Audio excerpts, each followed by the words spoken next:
Hi friends, welcome to Praveen sir classes. మొదటిసారి మన YouTube ఛానల్ని చూస్తున్న ప్రతి ఒక్క అభ్యర్థి ఇప్పుడు మన ఛానల్ని సబ్స్క్రైబ్ చేయండి.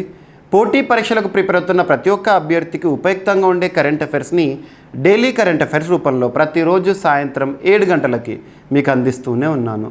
ఇక మీ నుండి నేను ఎక్స్పెక్ట్ చేసేది ఒకటే, మీ సపోర్ట్ అండ్ ఎంకరేజ్మెంట్ని ఈ వీడియోకి లైక్ రూపంలో తెలియజేయండి. పోటీ పరీక్షలకు ప్రిపేర్ అవుతున్న ప్రతి ఒక్క ఆస్పిరెంట్కి, మీ ఫ్రెండ్స్ అందరికీ ఈ వీడియో లింక్ని షేర్ చేయండి. ఇక ఈరోజు ఏప్రిల్ 21, 2025 వార్తల్లో చాలా అంశాలు ఉన్నాయి.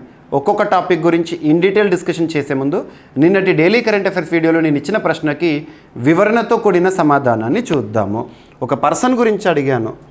ముఖ్యంగా అంతర్జాతీయ సంస్థల విషయంలో కానివ్వండి, మన భారతదేశానికి సంబంధించి కొన్ని జాతీయ సంస్థల విషయంలో కానివ్వండి, మొట్టమొదటి మహిళ ఇటీవల కాలంలో కీలక బాధ్యతల్లో ఎవరైతే వార్తల్లోకి వస్తున్నారో వారి పేరు గుర్తుంచుకోవాలి, ప్రత్యేకతలు గుర్తుంచుకోవాలి. అలా పోటీ పరీక్షల్లో వారికి సంబంధించి రెగ్యులర్గా క్వశ్చన్స్ అడుగుతున్నారు. ఇక్కడ క్రీడలకు సంబంధించి ఐఓసి, ఇంటర్నేషనల్ ఒలింపిక్ కమిటీ అంటాము.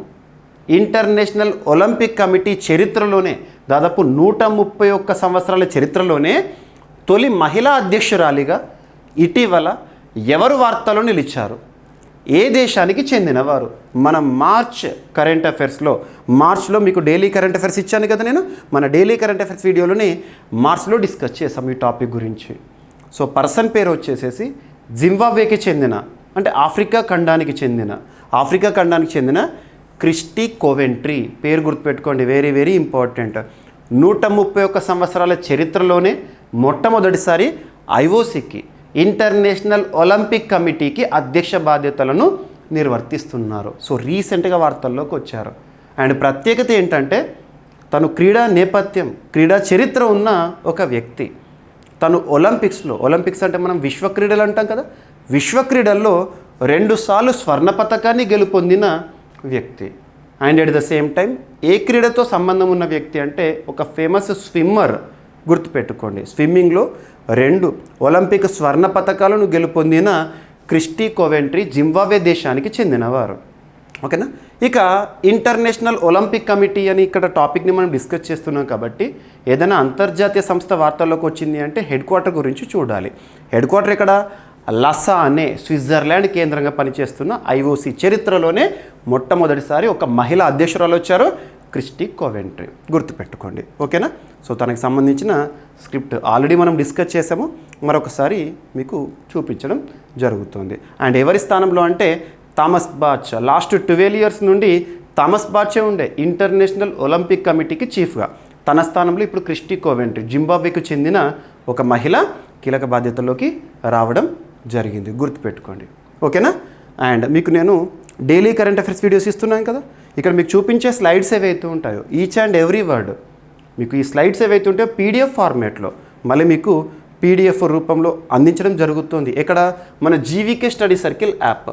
ఇప్పటి వరకు మన జీవీకే స్టడీ సర్కిల్ యాప్ని ఇన్స్టాల్ చేసుకొని వారు ఎవరైనా ఉంటే ఈరోజే ఇన్స్టాల్ చేసుకోండి. ఇక్కడ మీకు డైలీ కరెంట్ అఫైర్స్ వీడియోస్ ఏవైతే యూట్యూబ్లో అందిస్తున్నానో దానికి సంబంధించిన స్క్రిప్ట్, ఇన్డెప్త్ ఇన్ఫర్మేషన్ మీకు పీడిఎఫ్ ఫార్మాట్లో విత్ డౌన్లోడ్ ఆప్షన్ ఇవ్వడం జరుగుతుంది డైలీ సిఏ కోర్స్లో. సో డైలీ సిఏ కోర్స్లో అందులో మీకు శాంపుల్ పీడిఎఫ్స్ని కూడా అప్లోడ్ చేయడం జరిగింది. చూడొచ్చు ఎలా ఉన్నాయి పీడిఎఫ్స్, సమాచారం ఎలా ఉంది అని చెప్పేసి మీకు ఒక్కొక్క టాపిక్కి సంబంధించి బ్రీఫ్ ఇన్ఫర్మేషన్, అదనపు సమాచారం. ఏదైనా టాపిక్ జనరల్ స్టడీస్కి సంబంధించి అయితే జనరల్ స్టడీస్ రిలేటెడ్గా ఇస్తున్నాను కంటెంట్ని.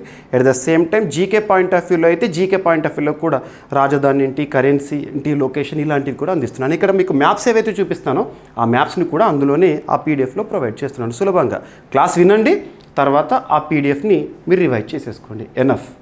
అండ్ మనం చదివింది ఎంతవరకు గుర్తుంటుంది అని చాలామంది అనుకుంటారు. సో ఎంతవరకు గుర్తుంటుందో తెలుసుకోవడానికి మన డైలీ సిఏ కోర్సులోనే టెస్ట్ సిరీస్ని కూడా ఇస్తున్నాను. సో టెస్ట్లను రాయండి, ఓకేనా. సో మీకు ఆఫర్లో ఉంది present course. So app link కింద కామెంట్ బాక్స్లో ఫస్ట్ కామెంట్లో లింక్ ఇస్తున్నాను, పిన్ చేస్తున్నాను. ప్రతి ఒక్కరు కూడా లింక్ని క్లిక్ చేసి యాప్ ఇన్స్టాల్ చేసి ఫస్ట్ ఈ శాంపుల్ చూడండి, మీకు అర్థమైపోతుంది కంటెంట్, ఓకేనా. అండ్ నేను ప్రతిరోజు ఇస్తున్న ప్రశ్నలు ఏవైతే ఉంటాయో most important, most expected questions, రానున్న ఏ పోటీ పరీక్ష అయినా, ఏ స్థాయి పోటీ పరీక్ష అయినా ఈ టాపిక్ నుండి కానీ లేదా ఇదే క్వశ్చన్గా మీరు చూసే అవకాశం ఉంది. కాబట్టి మీకు ఒక ప్రాక్టీస్ అవ్వాలని చెప్పేసి ప్రతిరోజు కూడా ప్రశ్న ఇవ్వడము, నెక్స్ట్ డే దానికి సంబంధించిన సంపూర్ణ వివరణ ఇవ్వడం జరుగుతుంది. సో ప్రతి ఒక్కరు కూడా వీడియో చూస్తున్న ప్రతి ఒక్కరి నుండి కూడా నేను కోరుకునేది ఏంటంటే సమాధానం మీకు ఎంతవరకు తెలిస్తే అంతవరకు ఇవ్వండి. తప్పైనా పర్లేదు, హాఫ్ ఆన్సర్ తెలిసినా పర్లేదు, సో ఆన్సర్ ఇవ్వండి. ఓకేనా?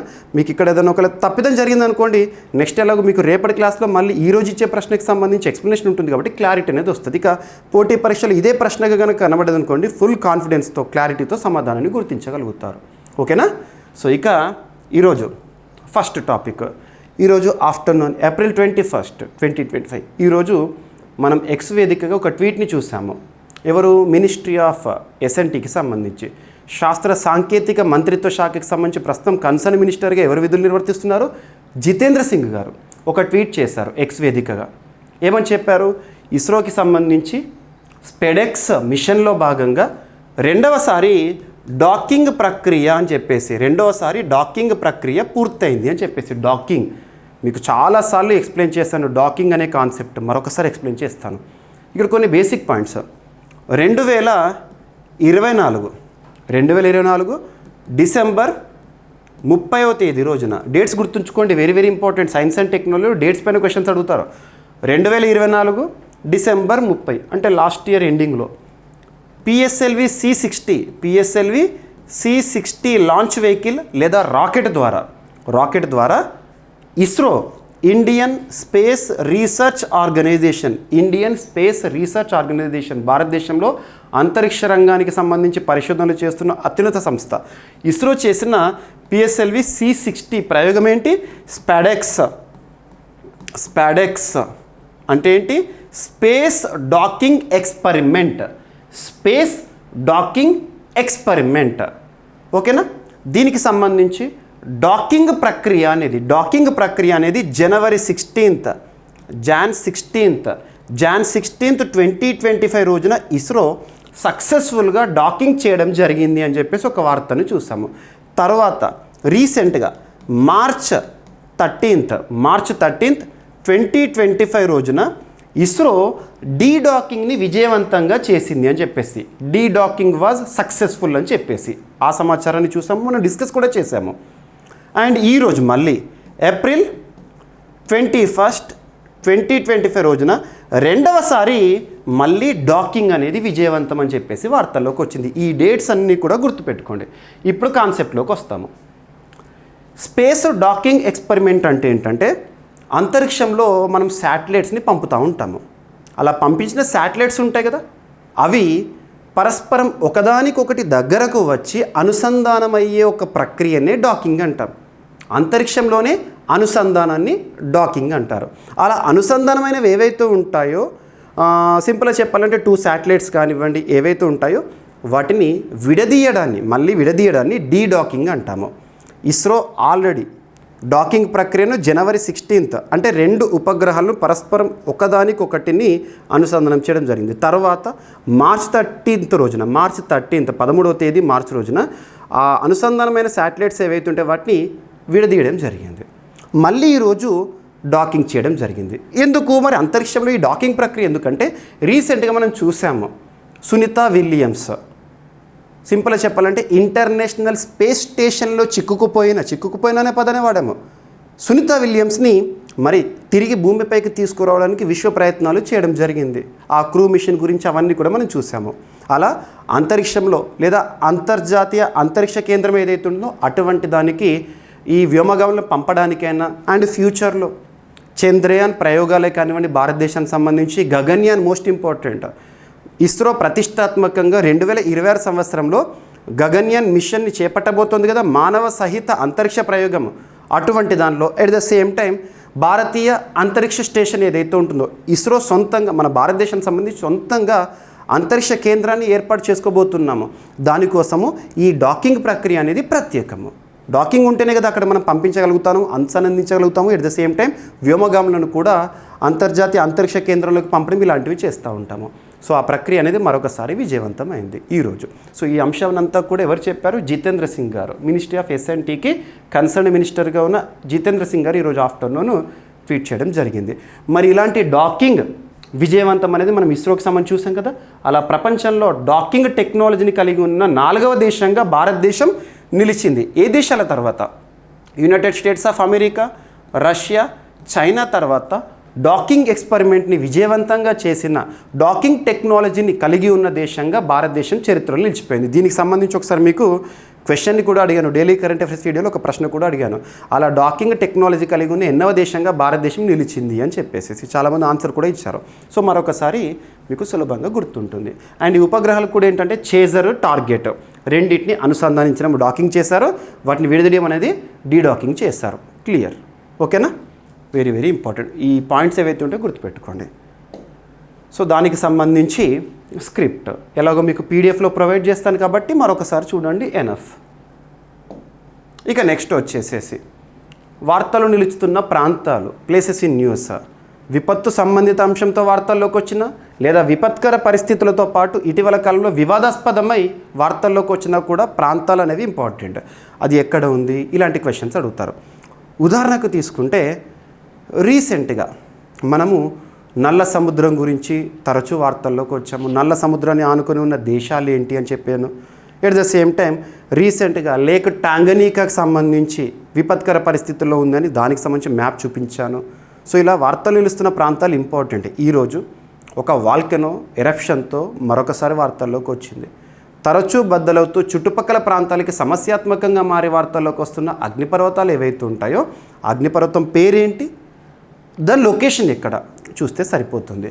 సో ఇక్కడ మౌంట్ ఎట్నా అగ్నిపర్వతం, మౌంట్ ఎట్నా అనే ఒక అగ్నిపర్వతం తరచూ బద్దలవుతూ చుట్టుపక్కల ప్రాంతాలకి సమస్యాత్మకంగా మారే వార్తల్లోకి వస్తుంది. ఎక్కడ ఉంది అంటే సిసిలీ. సింపుల్గా చెప్పాలంటే ఇటలీలోని ఒక యాక్టివ్ వాల్కెనో. ఓకేనా?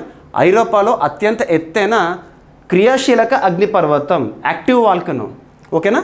సో ఇక్కడ అబ్జర్వ్ చేస్తే ఐరోపా ఖండం లేదా యూరప్ కాంటినెంట్, ఇందులో ఇటలీ దేశం ఎక్కడ ఉంటుంది. సో లొకేషన్ ఇది. మీకు నేను ప్రతిరోజు కూడా వార్తలు నిలుస్తున్న దేశం ఏదైనా వచ్చిందంటే దేశం గురించి మ్యాప్ పాయింటింగ్ చెప్తున్నాను. చూస్తూ ఉండండి, ప్రతిరోజు చూడండి. మీకు ఆటోమేటిక్గా ఇటలీ అనగానే ఎక్కడ ఉందో ఆటోమేటిక్గా మీకు మైండ్లో లేదా మీ కంటి ముందు ఆటోమేటిక్గా కనబడుతుంది ఎగ్జామినేషన్లో. సో మ్యాప్ పాయింటింగ్ అనేది ఇంపార్టెంట్. ఇటలీకి సంబంధించి రాజధాని ఏంటి? రోమ్. గుర్తుపెట్టుకోండి. ప్రపంచంలో ఫుడ్ రిలేటెడ్గా ఆర్గనైజేషన్స్ ఏవైతే ఉంటాయో ఆర్గనైజేషన్స్ యొక్క హెడ్ క్వార్టర్ ఇటలీలోని రోమ్లోనే ఉంటాయి.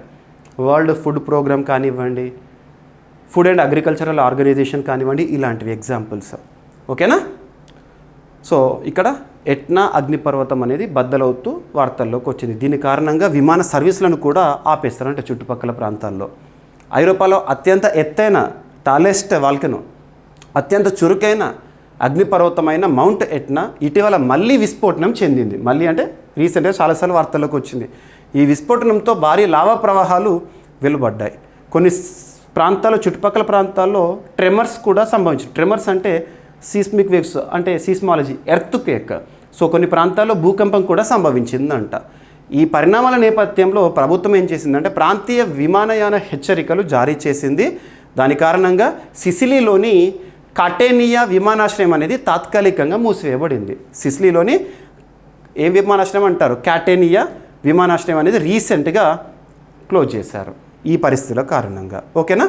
సో ఇటలీలోని సిసిలీ ద్వీపంలో ఒక యాక్టివ్ వాల్కెనో ఎట్నా వాల్కెనో. ఓకేనా? సో యునెస్కో ప్రపంచ వారసత్వ స్థలంగా గుర్తింపు పొందింది 2013లోనే. అండ్ నెక్స్ట్ అరల్ సీ అనేది వార్తల్లోకి వచ్చింది. అరల్. సో అరల్ సీ అనొచ్చు లేదా అరల్ లేక్ అనొచ్చు. అరల్ సీ లేదా అరల్ లేక్గా కూడా పిలవచ్చు. సో రీసెంట్గా వార్తల్లోకి వచ్చింది. సింపుల్గా చెప్పాలంటే అక్కడ భౌగోళిక మార్పులు సంభవిస్తున్నాయి. అరల్ సముద్రం క్షీణత పరిస్థితుల్లో ఉంది. సింపుల్గా పర్యావరణ విపత్కర పరిస్థితులను ఎదుర్కొంటోంది. భూగర్భంలో అరల్ సీ కింది ప్రాంతం ఉంటుంది కదా, అక్కడ భౌగోళికంగా మార్పులు సంభవిస్తున్నాయి అంట. ఆ ప్లేట్స్ ఉంటాయి కదా, మనకు ఎర్త్ లోపల ప్లేట్స్ ఉంటాయి కదా, ఆ ప్లేట్స్లో మార్పులు సంభవిస్తున్నాయి అంట. ఒకప్పుడు ఈ వాటర్ని, ఇక్కడ అరల్ సీలో ఉండే వాటర్ ఉంటాయి కదా, ఆ వాటర్ని డిఫరెంట్ స్ట్రీమ్స్ ద్వారా కొన్ని ప్రాంతాలు కూడా తరలించారు. అంతటి చరిత్ర ఉన్న అరల్ సీ ఈరోజు పర్యావరణ సమస్యను ఎదుర్కొంటోంది. ఓకేనా? సో అరల్ సీ ఎక్కడ ఉంది అంటే ఉజ్బెకిస్తాన్, కజకిస్తాన్, ఈ దేశాల పేర్లేనా మీకు ఏం గుర్తుకు రావాలి? మధ్య ఆసియా ప్రాంతం, సెంట్రల్ ఏషియన్ కంట్రీస్ అంటాం కదా. సో ఒకప్పుడు ఇవన్నీ కూడా యుఎస్ఎస్ఆర్లో భాగము. సోవియట్ యూనియన్ అంటాం కదా, అప్పుడు భాగంగా ఉండే. సో తర్వాత 1990స్లో సోవియట్ యూనియన్ అనేది విచ్ఛిన్నం, యుఎస్ఎస్ఆర్ విచ్ఛిన్నము, తర్వాత రిపబ్లిక్ కంట్రీస్ అనేవి ఏర్పడ్డాయి. సో ఇక్కడ కజకిస్తాను, ఉజ్బెకిస్తాను ఈ రెండు దేశాల మధ్యలో ఉన్న ఒక సముద్ర ప్రాంతంగా అరల్ సీని చెప్పవచ్చు. ఓకేనా, గుర్తుపెట్టుకోండి. ఎస్. అండ్ ఇక్కడ ఉజ్బెకిస్తాన్ అనేది తరచూ వార్తల్లోకి వస్తుంది. తష్కెంట్ రీసెంట్గా చాలా సమ్మిట్స్తో వార్తల్లోకి వచ్చింది. సో ఒకప్పుడు ప్రపంచంలో అతిపెద్ద సరస్సుల్లో ఒక సరస్సు లాంటిది లేదా సముద్రము అరల్ సముద్రం భారీగా క్షీణించడం వల్ల ప్రస్తుతం భూగర్భంలో గణనీయమైన భౌగోళిక మార్పులు జరుగుతున్నాయంట. 1960ల నుంచి సోవియట్ యూనియన్ కాలంలో అంటే యుఎస్ఎస్ఆర్ సమయంలోనే వ్యవసాయం కోసం అముదర్య అండ్ సిర్దర్య అనే ప్రధాన నదులను మళ్లించడం వల్ల ఈ సముద్రం క్రమంగా క్షీణించసాగిందంట నదుల వల్ల.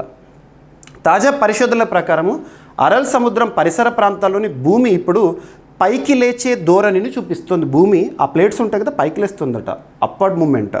ఓకేనా, దీనికి కారణం సముద్రంలోని నీటి బరువు తగ్గడంతో భూమి క్రస్ట్, ఎర్త్స్ క్రస్ట్ ఉంటుంది కదా, మ్యాంటల్, క్రస్ట్, కోర్ అని చెప్పేసి భూపటలానికి సంబంధించిన విభాగాల గురించి చూస్తాం కదా, అది పైకి లేస్తుందంట క్రస్ట్. శాటిలైట్ టెక్నాలజీ ద్వారా ఈ మార్పును పరిశీలించగా 2016-2020 మధ్యకాలంలో ఈ ప్రాంతం దాదాపు 1.6 అంగుళాల మేర పైకి లేచినట్లు గుర్తించారు శాస్త్రవేత్తలు. ఓకేనా, జియాలజిస్టులు వాళ్ళు. సో ఇక అరల్ సీ ఎక్కడ ఉంది? మధ్య ఆసియా ప్రాంతం. ప్రపంచంలోనే అతిపెద్ద లేక్ ఏది అంటే కాస్పియన్, ఇలాంటివి మనకు తెలుసు కదా.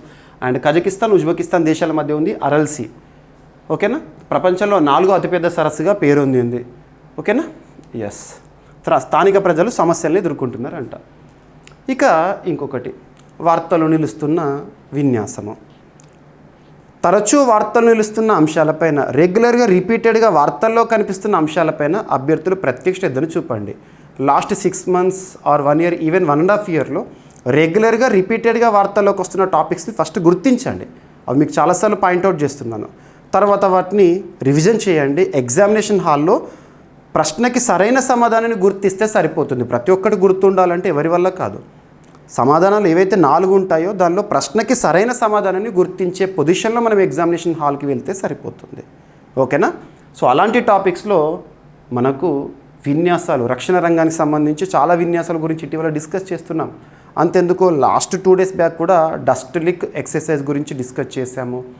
గతంలో కాంజార్ గురించి డిస్కస్ చేశాము. ఇలా చెప్పుకుంటూ పోతే ధర్మా గార్డియన్ కానివ్వండి. సో చాలా ఎక్సర్సైజ్ గురించి నిన్నటి క్లాస్లో కూడా బ్యాలిటన్ ఎక్సర్సైజ్ గురించి చెప్పాను.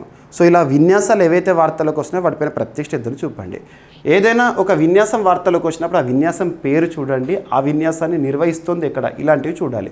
యాక్చువల్లీ ఇది బహుళ దేశాలకి సంబంధించిన ఒక విన్యాసము. ఎక్సర్సైజ్ పేరు వచ్చేసి desert flag. Desert flag 10th edition అనేది వార్తల్లోకి వచ్చింది. అంటే 10వసారి జరుగుతున్న విన్యాసం డిజర్ట్ ఫ్లాగ్. సో డిజర్ట్ అంటే కామన్గా ఏ దేశాలకు ఉంటుంది డిజర్ట్, ఐడియా రావాలి ఆప్షన్స్లో కూడా. సో ఇక్కడ చూడండి, భారత వైమానిక దళం ఈ డిజర్ట్ ఫ్లాగ్ అనేది బహుళ దేశాల వైమానిక దళ విన్యాసము.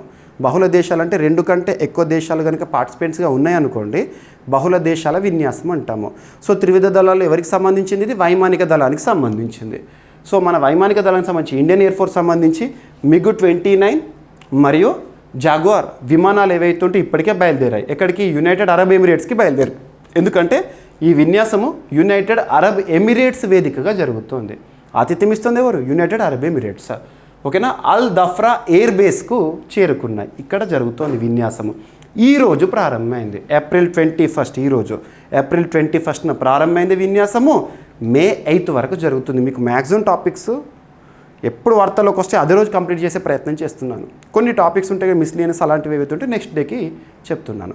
సో ఈరోజు April 21st ప్రారంభమైన ఒక విన్యాసము, బహుళ దేశాల వైమానిక దళ విన్యాసము డిజర్ట్ ఫ్లాగ్ అనేది వార్తల్లోకి వచ్చింది. ఓకేనా, ఎక్కడ? United Arab Emirates. అందులో భారతదేశము పార్టిసిపేట్ అవుతుంది. ఓకేనా, సో ఇక్కడ అబ్జర్వ్ చేస్తే మరి డిజర్ట్ ఫ్లాగ్లో పాల్గొంటున్న మిగతా దేశాలు ఏంటంటే ఆస్ట్రేలియా వైమానిక దళం, Bahrain, France, Germany, Qatar, Saudi Arabia, దక్షిణ కొరియా, టర్కీ, UAE ఆతిథ్య దేశము, యునైటెడ్ కింగ్డము, యునైటెడ్ స్టేట్స్, భారతదేశం. ఈ దేశాలకు సంబంధించిన వైమానిక దళాలు ఉంటాయి కదా, వాళ్ళు పార్టిసిపేట్ చేస్తున్నారు. Clear? So desert flag UAE ఆతిథ్యంలో వార్షిక విన్యాసం ఇది. ఓకేనా, ఇది యుఏఈలోని ఒక ప్రముఖ ఎయిర్ బేస్ అల్ దఫ్రా అనేది. ఓకేనా. అండ్ నెక్స్ట్ ఇంకొక దేశము సమీపంలో సౌదీ అరేబియా వార్తల్లోకి వచ్చింది. ఎందుకు వార్తల్లోకి వచ్చిందంటే రేపటి నుండి ఏప్రిల్ 22 నుండి సౌదీ పర్యటనలో ఉండబోతున్నారు మన భారత ప్రధాని నరేంద్ర మోదీ గారు. సో షెడ్యూల్ అఫీషియల్, సో వెళ్తున్నారు. సో సౌదీ అరేబియా వార్తల్లోకి వచ్చింది కాబట్టి ప్రాంతము మీరు అబ్జర్వ్ చేయండి. సౌదీ అరేబియా ఎక్కడ ఉంది అని చెప్పి. సౌదీ అరేబియా యొక్క రాజధాని క్యాపిటల్ వచ్చేసి రియాద్ గుర్తుపెట్టుకోండి. ఓకేనా. సో వ్యూహాత్మక సంబంధాలు అనేవి మరింత బలోపేతం కానున్నాయి. ప్రధానమంత్రి నరేంద్ర మోదీ గారు రేపటి నుండి సౌదీ అరేబియా పర్యటనకు వెళ్ళబోతున్నారు. ఏప్రిల్ 22, 23 2 రోజుల పాటు పర్యటనలో ఉండబోతున్నారు. ఈ పర్యటనలో వాణిజ్యం, ఇంధన వనరులు, రక్షణ సహకారము, India Middle East Europe corridor very very important. IMEC మరొకసారి వార్తలకు వచ్చింది. మీకు లాస్ట్ ఒక 3-4 డేస్ బ్యాక్ ఐఎంఈసి గురించి చెప్పాను, ఒకసారి చూడండి. ఓకేనా. నరేంద్ర మోదీ గారు జెడ్డాలో Saudi crown prince Mohammed bin సల్మాన్తో సమావేశం అవుతారు. ఇరు దేశాలకు సంబంధించి వాణిజ్యం విషయంలో కానివ్వండి, ఇంధన వనరుల విషయంలో కానివ్వండి చర్చలు జరగబోతున్నాయి. ఓకేనా. చర్చల్లో ప్రాంతీయ స్థిరత్వము, హౌతీ తీవ్రవాదం కారణంగా ఏర్పడిన ఖల్లల్, అలాగే China BRA belt and road ఇనిషియేటివ్కు ప్రత్యామ్నాయంగా ఐఎంఈసి పునరుద్ధరణపై చర్చించనున్నారు. ఓకేనా. సో ద్వైపాక్షిక వాణిజ్యం ఈ రెండు దేశాలు ఇండియా సౌదీకి సంబంధించిన రిలేషన్ ఎలా ఉంది అంటే 2023-24 ఆర్థిక సంవత్సరంలో భారత్ సౌదీ ద్వైపాక్షిక వాణిజ్యము $42.98 బిలియన్ అంట. ఏదైతే ఉంటుందో క్రూడ్ ఆయిల్, భారత్ మొత్తం దిగుమతుల్లో 14.3% సౌదీ నుంచి వస్తుందంట. క్రూడ్ ఆయిల్ అంటాము. సో క్రూడ్ ఆయిల్ భారతదేశానికి 100 వస్తుంటే, అంత 100% దిగుమతి అవుతుంటే అందులో 14.3% సౌదీ నుండేనంట. ఓకేనా. సో సరిపోతుంది. ఇక భారత్, సౌదీ, యుఏఈ, యూరప్ దేశాలు భాగస్వామిగా ఉన్న ఈ India Middle East Europe economic corridor ఏదైతే ఉంటుందో దానిపైన రానున్న పోటీ పరీక్షలో క్వశ్చన్స్ అడగవచ్చు. దేనికి ఆల్టర్నేటివ్ అంటే చైనాకి సంబంధించి బీఆర్ఏకి ఆల్టర్నేటివ్గా.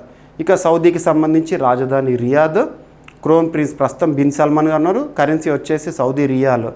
ఓకేనా.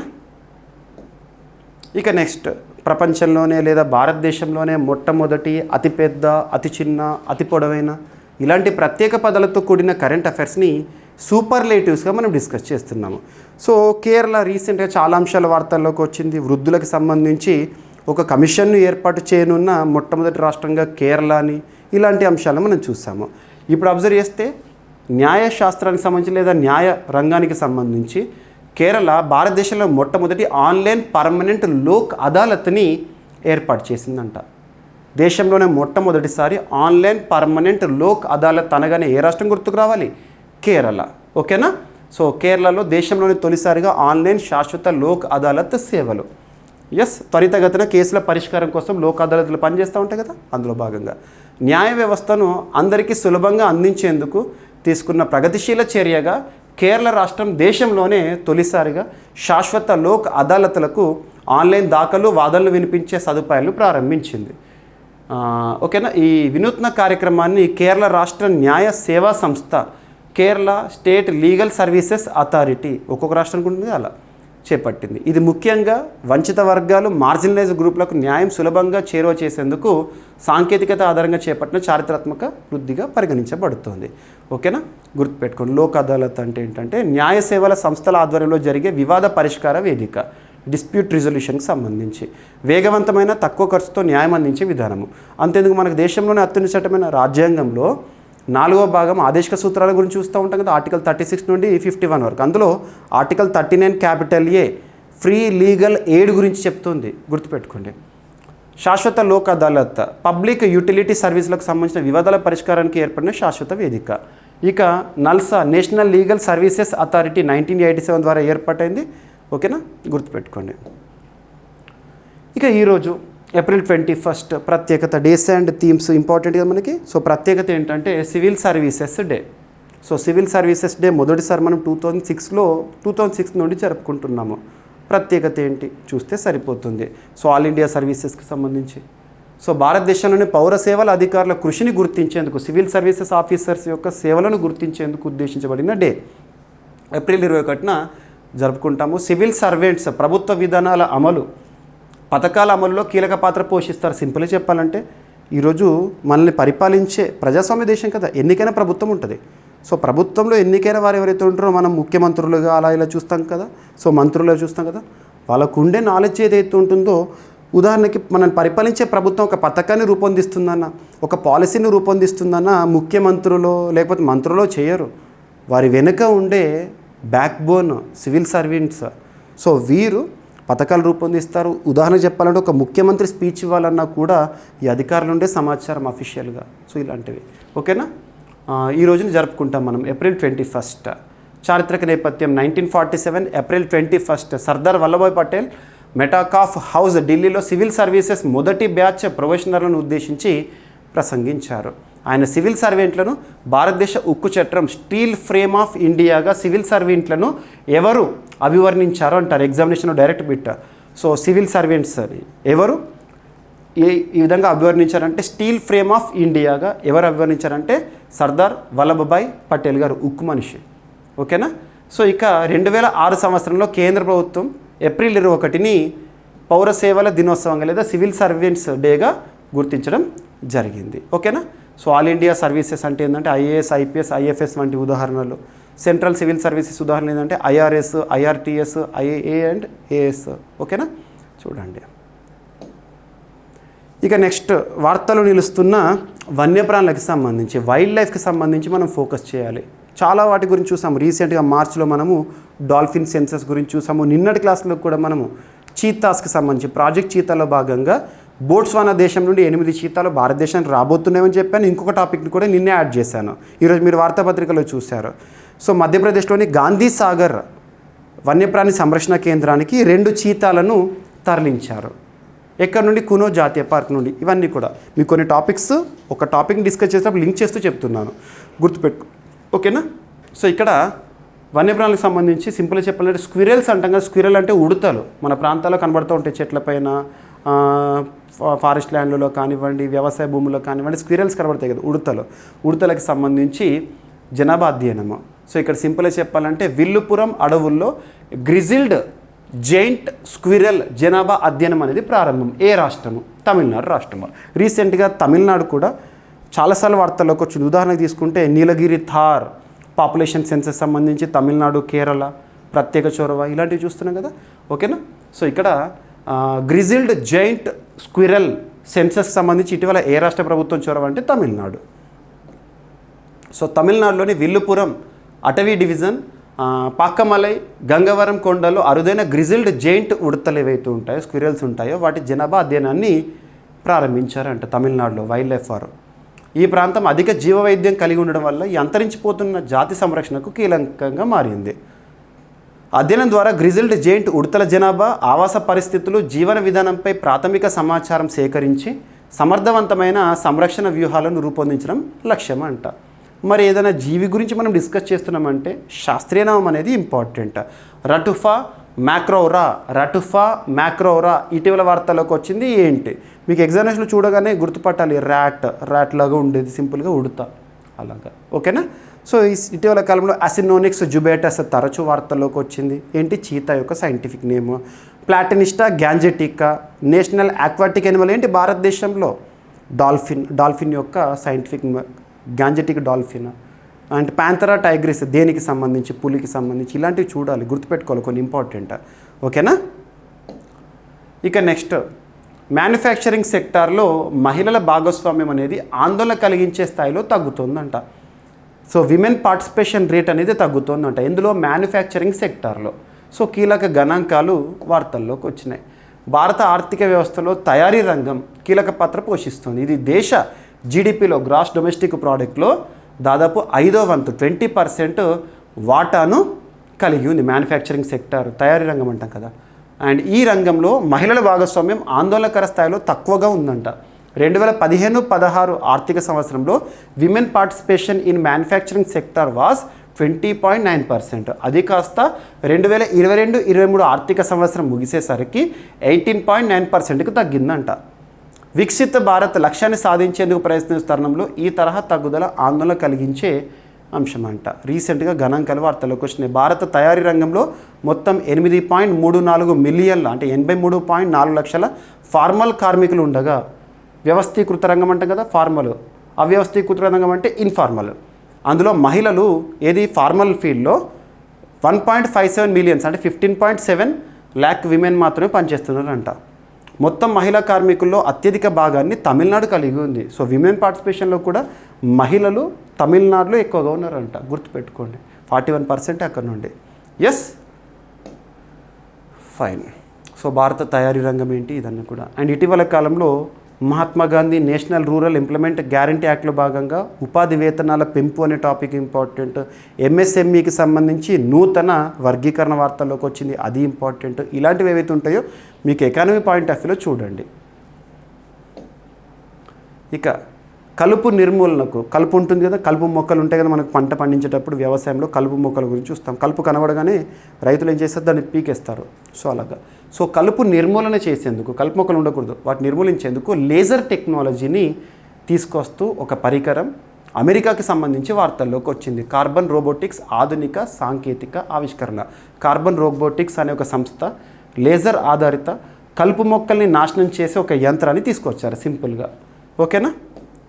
సో అమెరికాలోని పరిశోధన సంస్థ కార్బన్ రోబోటిక్స్ అనే సంస్థ ఆధునిక వ్యవసాయ సమస్యల పరిష్కారానికి నూతన మార్గాన్ని చూపింది. వారు అభివృద్ధి చేసిన లేజర్ వీడర్ యంత్రం లేజర్ కిరణాల ద్వారా కలుపు మొక్కల్ని నిర్మూలిస్తుంది. కామన్గా వ్యవసాయ రంగంలో లేజర్ ఆధారిత నిర్మూలన అనుకోండి సింపుల్గా. లేజర్ వీడర్ అనే ఈ ట్రాక్టర్ సైజు యంత్రము గంటకు సుమారు 20 ఎకరాల్లో 1,00,000కు పైగా కలుపు మొక్కలను నిర్మూలించగలుగుతుందంట. ఇది విషపూరిత హర్బిసైడ్ల అవసరాన్ని తొలగిస్తుంది మరియు మట్టిని దున్నాల్సిన అవసరం లేకుండా ఖర్చును కూడా గణనీయంగా తగ్గిస్తుంది. ఈ యంత్రం ఆర్టిఫిషియల్ ఇంటెలిజెన్స్ కృత్రిమ మీద ప్రస్తుతం ప్రపంచాన్ని నడిపిస్తుంది, కృత్రిమ మీద దాని ఆధారంగా పనిచేస్తుంది అంట. ఓకేనా? So very very important. మెట్ట పంటల కోసం ఇప్పటికే లేజర్ టెక్నాలజీ అనేది ఉపయోగపడుతుంది. ఇప్పుడు ఇది ఒకటి. Yes, so laser full form ఏంటి అంటారు, light amplification by stimulated emission of radiation. Laser full form ఏంటి అని అడుగుతారు చాలాసార్లు ఫిజిక్స్ పాయింట్ ఆఫ్ వ్యూలో, మీకు జనరల్ సైన్స్ పాయింట్ ఆఫ్ వ్యూలో ఇలాంటివి అడుగుతారు, లేజర్ని విస్తరించండి ఇలాంటివి. ఓకేనా? ఇక నెక్స్ట్ మనకు కంటికి కనిపించే రంగుల గురించి మనం వింటూ ఉంటాము. కొన్ని సందర్భాల్లో కలర్స్కి సంబంధించి విబ్జిఆర్ అనే పదాన్ని వింటూ ఉంటాము. ఇంద్రధనస్సు గురించి చూస్తూ ఉంటాము వర్షం పడ్డ సమయంలో. సో ఇలాంటివి మనం చూస్తూ ఉంటాం లైట్కి సంబంధించి. సో ఇక్కడ కంటికి కనిపించిన ఒక కొత్త రంగును శాస్త్రవేత్తలు కనుగొన్నారంట. కంటికి కనిపించిన మరి ఎట్లా కనుక్కున్నారో తెలుసుకోవాలి. ఓలో అనే అరుదైన కలర్ను శాస్త్రవేత్తలు గుర్తించారు, ఆవిష్కరించారు. కొంతమందికి మాత్రం కనిపించిందంట. అదేంటో చూడండి. అమెరికాలోని యూనివర్సిటీ ఆఫ్ కాలిఫోర్నియా అమెరికా శాస్త్రవేత్తలు, బెర్లీ శాస్త్రవేత్తలు ఓలో అనే కొత్త రంగును కనిపెట్టారు, కొత్త కలర్ని. ఇది సాధారణ దృష్టికి కనిపించదంట. With our naked eye we can't see. ఈ రంగుని ఇప్పటివరకు కేవలం 5 వ్యక్తులు చూడగలిగారంట. వారు దీన్ని పీకాక్ బ్లూ లేదా టీల్ కలర్కి దగ్గరగా ఉందని చెప్తారు. పీకాక్ బ్లూ ఉంటుంది కదా, నెమలి బ్లూ కలర్లో కనబడుతుంది, అలాంటి దానికి దగ్గరగా ఉంది కానీ బ్లూ కాదు. ఈ రంగు కనిపించేలా చేయడానికి శాస్త్రవేత్తలు రెటినాపై లేజర్ మ్యూనిటేషన్ టెక్నిక్ని ఉపయోగించారు. లేజర్ ద్వారా రెటినాను సాధారణ పరిమితికి మించి స్పందించేలా ప్రేరేపించారు. తద్వారా ఈ ప్రత్యేక రంగు కనిపించిందంట. ఈ కొత్త రంగు సంబంధిత పరిశోధనల వివరాలు రీసెంట్గా సైన్స్ అడ్వాన్సెస్ అనే ఒక జర్నల్లో, మీకు Lancet journal, nature journal, science advances journals, ఇవి ఇంటర్నేషనల్ జర్నల్స్, వాటిలో వచ్చే సమాచారం గురించి కూడా examination point of view important. మొత్తం రీసెర్చ్ అవసరం లేదు. ఎగ్జామినేషన్ పాయింట్ ఆఫ్ వ్యూలో something of everything should be known. ప్రతి టాపిక్కి సంబంధించి పోటీ పరీక్షల కోణంలో ఎంతవరకు అయితే ఇంపార్టెంట్ అంతవరకు చూడాలి, సరిపోతుంది. ఓకేనా? సో ఓలో అనే ఒక కలర్. ఎస్, సో ఇదంతా ఎక్స్ట్రా ఇన్ఫర్మేషన్. ఇక నెక్స్ట్ క్రీడలకు సంబంధించి అంశాలు అండ్ రాష్ట్రీయ అంశాలు ఒకటే చూద్దాము. సో ప్రస్తుత ప్రపంచ మహిళా చెస్ ఛాంపియన్గా మరొకసారి చైనాకి చెందిన వ్యక్తే వార్తల్లోకి వచ్చారు. తన పేరేంటి అంటారు, జూ వెన్జున్. సో వెన్జున్జు అన్న లేదా జూ వెన్జున్ అన్న ఒకరే 5వసారి మహిళల చెస్ ఛాంపియన్గా వార్తల్లోకి వచ్చారు రీసెంట్గా మరొకసారి.